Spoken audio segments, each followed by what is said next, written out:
All right, I will now call to order the April 4th, 2024 meeting of the Santa Barbara Local Agency Information Commission. Madam Clerk, please call the roll. Commissioner Freeman, Here. Commissioner Geyer, Here. Commissioner Hartman,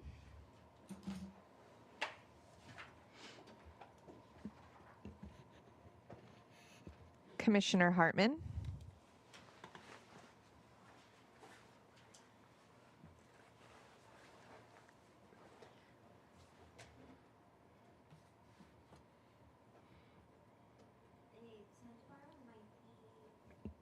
Oh, they say no one's in the room in Santa Barbara. okay, thank you. Commissioner Kiriako, Here. Commissioner Magana, Commissioner Nelson, Commissioner Osborne, Here. Commissioner Patino, Here. Commissioner Richardson, Here. Commissioner Stark, Here. Commissioner Williams. Let the record reflect that Commissioner Hartman, Magana, Nelson, and Williams are absent. Thank you so much. If you now all please join me for the Pledge of Allegiance.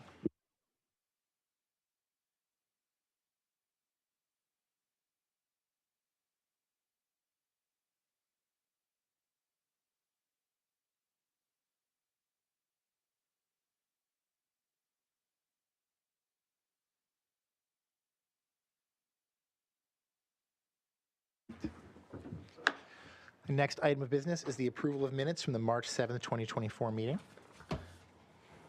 Take a motion on that, if anyone. So moved. Second. Motion by Kiriako, second by Patino. And can we take a roll call? No, we don't need because no one there. Okay. All in favor, say aye. Aye. Aye. All opposed, say nay. Motion passed. All right, now is the time for members of the public to speak on items that are not on the agenda. Madam Clerk, are there any requests to speak on items not on the agenda? Chair Freeman and members of the commission, we have no request to speak under general public comment.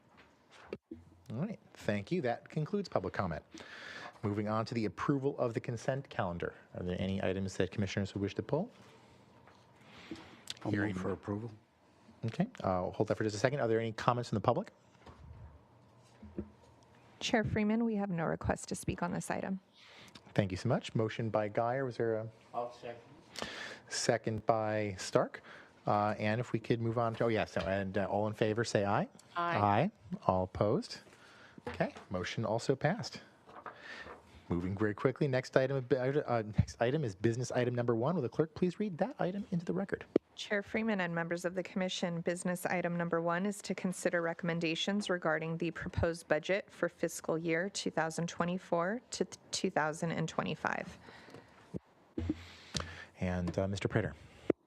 Thank you, Chair. Good afternoon, Commissioners. We do have a little PowerPoint. We'll try to get up for you.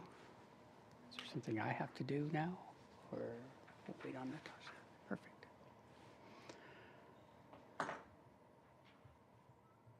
Great. Welcome to the Santa Maria room with the new technology now. So we're all living in the new world. So this is the draft proposed 24-25 LAFCO budget. As you know, we often do this in a two-step process. We initiate a draft proposal. We get feedback from the commission. Once the commission kind of adopts this, we send this out to our member agencies, and then we come back again and adopt a final budget at a future meeting. And that's what is required as stipulated in the Cortese-Knox-Hertzberg Act, which is the legislation that it was enabled to us commission to be formed. With that, May 1st is the first or the latest in which we could propose a draft. We happen to always try to do this in April, gives us some time in case we needed to agendize a different meeting or in before the final meeting. And so typically we like to do this in April and May, but ultimately we're allowed until June 15th to adopt a final budget. So this year's budget is pretty brief in summary. It's a slight increase from last year's budget of just over $20,000 for a total budget of $592,000. Main reasons for this are twofold, really. A small increase, 2.5 CPI for staff, salaries, and then the general fund cost allocation was a significant hit as we see that allocation plan go up and down. So this is an up year in which it's roughly a little over 19,000 increase. Where last year we were in the negative, right? So this is that year where we anticipate using our contingency reserves to kind of help offset that. So I've done that through this budget. We're allocating $20,000 of our contingency to help offset that and mitigate that impact to our overall budget, which allows us to put a mild increase of roughly 4% overall to our budget.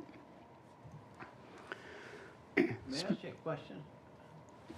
Yes. Is the cap figure that shows a 7,000% increase, that's accurate? That's not. That is an accurate percent increase. Reason why I didn't particularly use the percent number, although I reflected it, the real number is it's roughly $19,000 in charges from the county for the use of all of the services that they provide us with the Auditor Controller's Office and the various departments. Got it. So the fact that it's a relatively small gross number It's a smaller number. isn't really accurately reflected in the scary The percentage. 7,000% is a high percentage because last year it was a negative number, right? So when you juxtaposition the new number versus last year's number, it's a really high percent. But overall, it's roughly about a $19,000 cost to us. Thank you for making the case as to why I never gamble. We have another question up here, though, from Kyoko. Thank you, Mr. Chair. A much different level of percentage decrease here would be miscellaneous revenue, line 5909. I know it's not a lot of money, but I'm just curious why it's so much, so much less than was originally projected for the budget, and then B, why are we still thinking it's going to perform much better than we're on track to do for this year? And then C, what is miscellaneous revenue? So miscellaneous revenue is any additional revenue that we receive outside of an application. It's really what it is. The predominant revenue that comes from is from your executive officer's reimbursement for health providing. So the commission offers a general health care package that you pay your employees. Happens to be that my individual for the family package that I've selected as our provider is more than what you provide. And so when that bill comes in, I pay it through the LAFCO billing process, which covers the full amount, and then I reimburse the commission for that overage that is beyond what you pay me as an offset for that. Thank you. So that's the bulk of it. So I still owe a payment that's going to come due in the fourth quarter. So that's why we anticipate that coming in. Thank you. I think another source of other income Is when we anticipate applications, any income from that, but in fact, I think we've had a couple of years where it got very busy and that revenue is much larger. Yeah, that's generally through the planning application fund. And Right. so this year, we anticipated a lot more applications coming in. We did not receive all of those applications. So I think the conversations that I've been having with those that want to submit an application is they're going to push it till probably next year. So we still might see one, maybe two before the end of this fiscal year, which would add revenue to that column. But more than likely, we're now anticipating that those roll into the next fiscal year as a revenue cost. Yeah, one application comes to mind, and that's Sandpiper. Right. Yeah. We anticipated that coming in probably before the end of this fiscal year. So But if it doesn't, it may look like it may not, because it still needs to kind of go through the formal process of getting through the agency's authorization to move forward. So I've now moved that revenue into next year's, this upcoming 24-25 budget. So you can see relatively flat with salaries and benefits. There is an increase in services and supplies. That slight increase relates to the cap allocation plan. It relates to legal counsel services. We anticipated when we went into contracting with county counsel as our service slightly higher than what we were receiving under Bill Dillon's charges, and a few other small increases, but relatively pretty flat. The other charges are generally related to our use of the facility, water, electricity, phone bill, things of that nature that we are allocated. And there's a slight increase from the county's cost to us that we're picking up as well. And then again, we're using contingency reserves to help offset that overall number, so it's not 612,000, which it would be if we didn't use contingency reserves, to lower that to help offset the cost for our member agencies. So with that, if there are other specific line items that you want to address and go over, we can talk about those. But we are at the opportunity now to have further discussion, open it up to the public for public testimony, and then basically ask the commission to direct staff to distribute this proposed budget to the member agencies, the city, the special districts, and the county, as required by the government code, and then set a hearing date for May 2nd so we can consider our final budget. With that, any other questions, I'll be happy to answer. Okay, thank you. Before we continue, let the record reflect that Commissioners Hartman and Williams joined us in Santa Barbara prior to the start of business item number 1. Are there any other questions? We've already had a few questions from the commission. Are there any other questions we have? Seeing none, moving on. Is there any public comment on this item?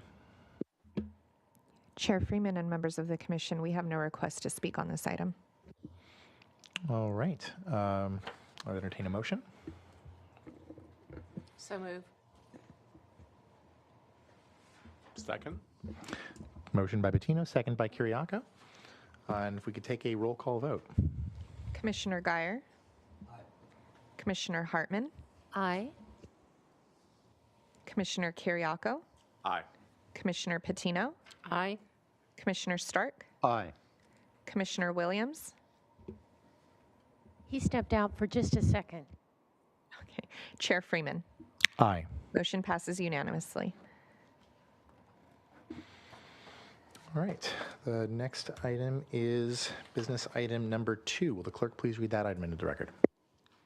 Chair Freeman and members of the commission, business item number 2 is to receive and file the 2022 audit report by Bartlett, Pringle, and Wolf. Thank you. Mr. Prater. Thank you. So this is our traditionally our annual audit that we prepare. It happened to be slightly delayed this particular round. This covers the fiscal year ending in 2022. It was prepared by Bartlett, Pringle, and Wolf, who we happen to have their representative, Tracy Solomon, on Zoom call, so she's here to answer any particular questions that you may have. But essentially, they provided this audit with a clean review. It's within acceptable standards that they've identified, and ultimately demonstrated that our revenues exceeded our expenditures by about $36,000 at the end of that fiscal year. So if there are any specific questions about the audit or its statements, we'll be happy to answer any. Any questions so far from the commission? Was the intention that we would actually get a presentation from Ms. Solomon, or she just here in case we had a question? Mainly here if you have questions. Okay, great. Is there any public comment on this item? Chair Freeman, we have no request to speak on this item. All right, then. I would entertain a motion. I'll move to accept and file the audit report. I'll second it. Motion by Stark, second by Guyer. Move into a roll call vote. Commissioner Guyer, Aye. Commissioner Hartman, Aye. Commissioner Kiriako, Aye. Commissioner Patino, Aye. Commissioner Stark, Aye. Commissioner Williams, Aye. Chair Freeman. Aye. Motion passes unanimously. That was fast. Moving on to business item number 3. Will the clerk please read that item into the record? Chair Freeman and members of the commission, business item number 3 is to consider support for Assembly Bill 3277 ad valorem and Senate Bill 1209 indemnification. Thank you so much, Mr. Prater. Thank you, Commission. So Cal LAFCO has been watching these two bills, and one of them they initially sponsored, which was AB 3977, which happens to also be the omnibus bill that got amended into this ad valorem tax bill that basically alters the process in which the property tax negotiation were to occur. So prior, if this bill were to pass, it would forego the need to go through that process on applications where there is zero exchange in dollars between county and the agency. And so it helps streamline that process. And otherwise, we'd have to formally go through that process, and sort of adds time. So Cal LAFCO has been interested in making sure that it's uniform across the state, that we all implement this section the same. And so they've asked that we sponsor a bill and support for the assembly member that's sponsored that. This happened to go through the local government committee, and it was a pass of a 6-0, and so it's moved on through the process, but they're still accepting support bills. And so we are asking for the commission to authorize the executive officer to sign that support letter and submit that through the legislative online panel. The second bill is SB 1209. This bill deals with indemnification. As we're all aware, the San Luis Obispo versus Pismo Beach case and that lawsuit identified that LAFCOs did not have the authority to do indemnification. And so we've been looking for sponsor to sort of authorize that legislation. Ultimately, Senator Cortese has done that. He's proposed the bill on our behalf of language that we were interested in. The latest information on that at our last Cal LAFCO Ledge Committee indicated that the California Builders Industrial Association has some concerns over that bill, and they've reached out to the senator to modify that bill so that only third-party members could be part of that process of indemnifying of the lawsuit. And so there's still some more work to be done on this bill. But essentially, we still want to sponsor this bill initially, or help support this bill initially in our continued team at Cal LAFCO Ledge Committee, working with the Senator's office and the Buildings Association to make sure that we're satisfied with the language that ultimately gets through the process. So with that, staff is still recommending that you authorize the executive officer to sign both support letters and submit both of those through the process. Finally, I would note that if the Senate Bill 1209 were to pass and be signed, our LAFCO once had policies in place about how we deal with indemnification. We'd likely bring that back at some future date to readopt those policies, to re-implement the need for indemnification as part of our application, and likely part of a condition of approval for projects. So that concludes our recommendation for this item. If there are any questions, I'm happy to answer any. Thank you so much. Commissioner Stark? Yeah, actually, I have a very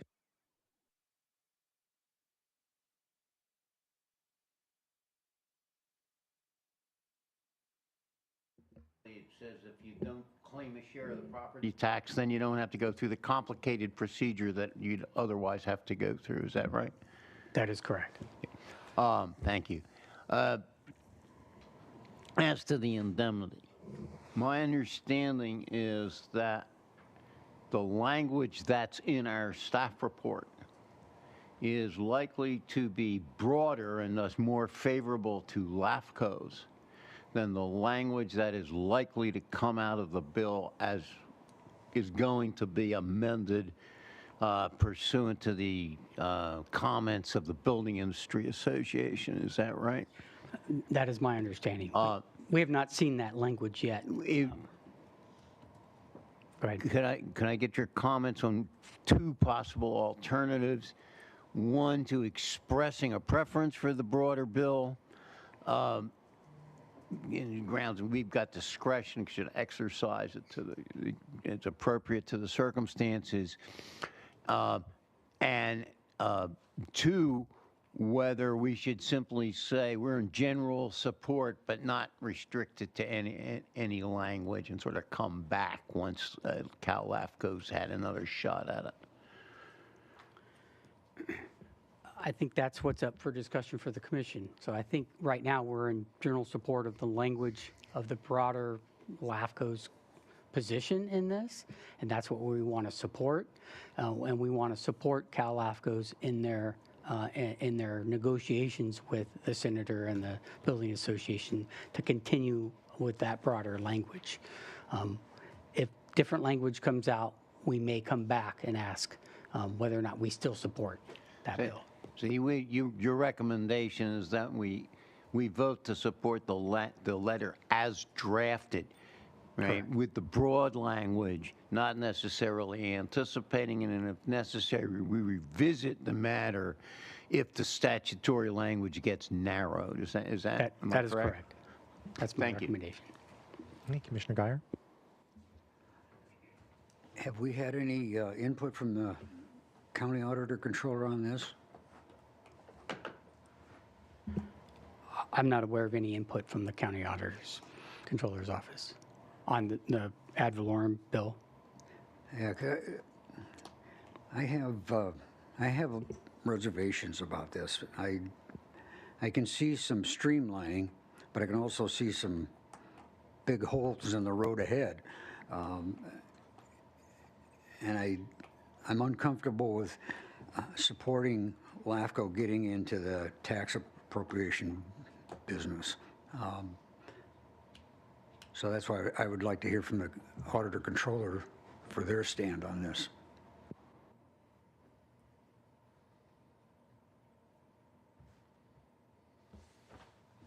Okay. Oh, maybe you've got...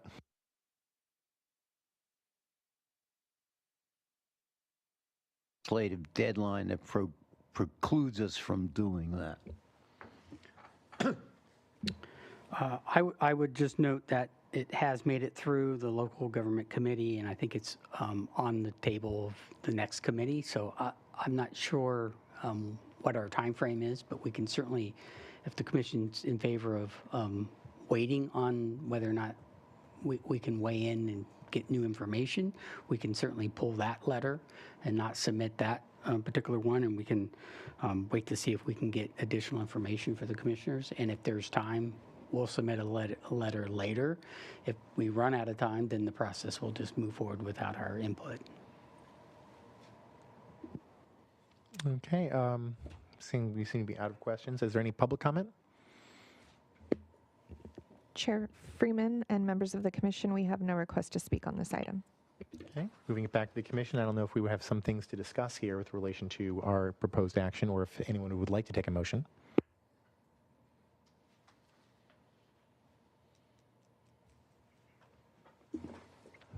Hearing crickets on a motion, or honestly even on discussion. I'll make a motion just to get it started. I'll move that we endorse the indemnity bill as drafted with the understanding that our EO has laid out, and then we continue the